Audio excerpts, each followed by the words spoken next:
KKR এর দুটি practice ম্যাচের পারফরমেন্সের বিশ্লেষণ করলে কিছু পজিটিভ দিক আর কিছু নেগেটিভ সামনে এসছে। পজিটিভ যেমন কেকেআর এর ব্যাটসম্যানরা দারুণ ফর্মে রয়েছে, ব্যাটিং বিভাগে কোনো সমস্যা দেখা না দিলেও বোলিং এর দিক দিয়ে অনেক সমস্যাই দেখা দিচ্ছে। তার আগে বন্ধুরা, কেকেআর বা আইপিএল এর সমস্ত রকম আপডেট পেতে আমাদের চ্যানেলটিকে অবশ্যই সাবস্ক্রাইব করে নেবেন। আমরা এই ভিডিওর মধ্যে 5টি ভালো দিক এবং 4টি খারাপ দিক আলোচনা করব। লাস্ট পর্যন্ত ভিডিওটা দেখলে বুঝতে পারবেন। নাম্বার 1, ভেঙ্কটেশ আইয়ারের দুর্দান্ত ফর্ম, দুটি ম্যাচেই অসাধারণ ব্যাটিং করেছেন তিনি। নাম্বার 2, কুইন্টন ডি ককের ধারাবাহিকতা, টপ অর্ডারে ভালো শুরু এনে দিয়েছেন এবং ব্যাটিং লাইন আপকে স্থিতিশীল করেছেন। নাম্বার 3, রিঙ্কু সিং এবং রামানদীপ সিং এর কার্যকরী ইনিংস, মিডল অর্ডারে দায়িত্ব নিয়ে রান করেছেন যাতে টিমের গভীরতা এনে দিয়েছে।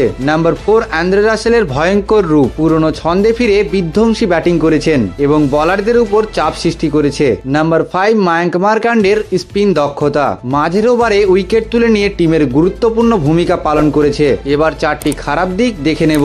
নাম্বার 1, বোলিং ইউনিটে ধারাবাহিকতা নেই, অধিকাংশ বোলারই প্রচুর রান দিয়েছে, বিশেষ করে ডেথ ওভারে উইকেট তুলে নিতে ব্যর্থ হয়েছে তারা। নাম্বার 2, নোকিয়ার পারফরমেন্স বলা যেতে পারে ততটাও ভালো ছিল না, যদিও তিনি উইকেট পেয়েছেন কিন্তু পুরো ম্যাচে ইকোনমি বজায় রাখতে পারেনি। নাম্বার 3, রাহানের অফ ফর্ম, ব্যাটিং এ কোনো প্রভাব ফেলতে পারেনি, যা উদ্বেগের বিষয় হতে পারে, কারণ ওপেনারদের ভালো শুরু না হলে টিমের ব্যাটিং বিপর্যয়ের শিকার হতে পারে। নাম্বার 4, ব্যবহারোরা ব্যয়বহুল বোলিং করেছেন, লাইন লেন্থ ধরে রাখতে পারেনি এবং প্রয়োজনের চেয়েও বেশি রান দিয়েছেন। প্রথম দুটি প্র্যাকটিস ম্যাচ থেকে বোঝা যাচ্ছে ব্যাটিং ইউনিট বেশ শক্তিশালী ও ব্যাটিংরা ফর্মে রয়েছে, কিন্তু বোলিং ইউনিটে কাজ করার প্রয়োজন রয়েছে। ডেথ ওভারের বোলিং এবং টপ অর্ডারের বোলিং নিয়ে টিমকে বিশেষভাবে কাজ করতে হবে। তবে রাসেল এবং রিঙ্কু সিং এর পারফরমেন্স টিমকে আত্মবিশ্বাসী করবে। তো বন্ধুরা, আপনারা যদি কেকেআর এর ভক্ত হয়ে থাকেন তাহলে অবশ্যই ভিডিওটিতে একটি লাইক করে কমেন্টে কেকেআর লিখতে ভুলবেন না।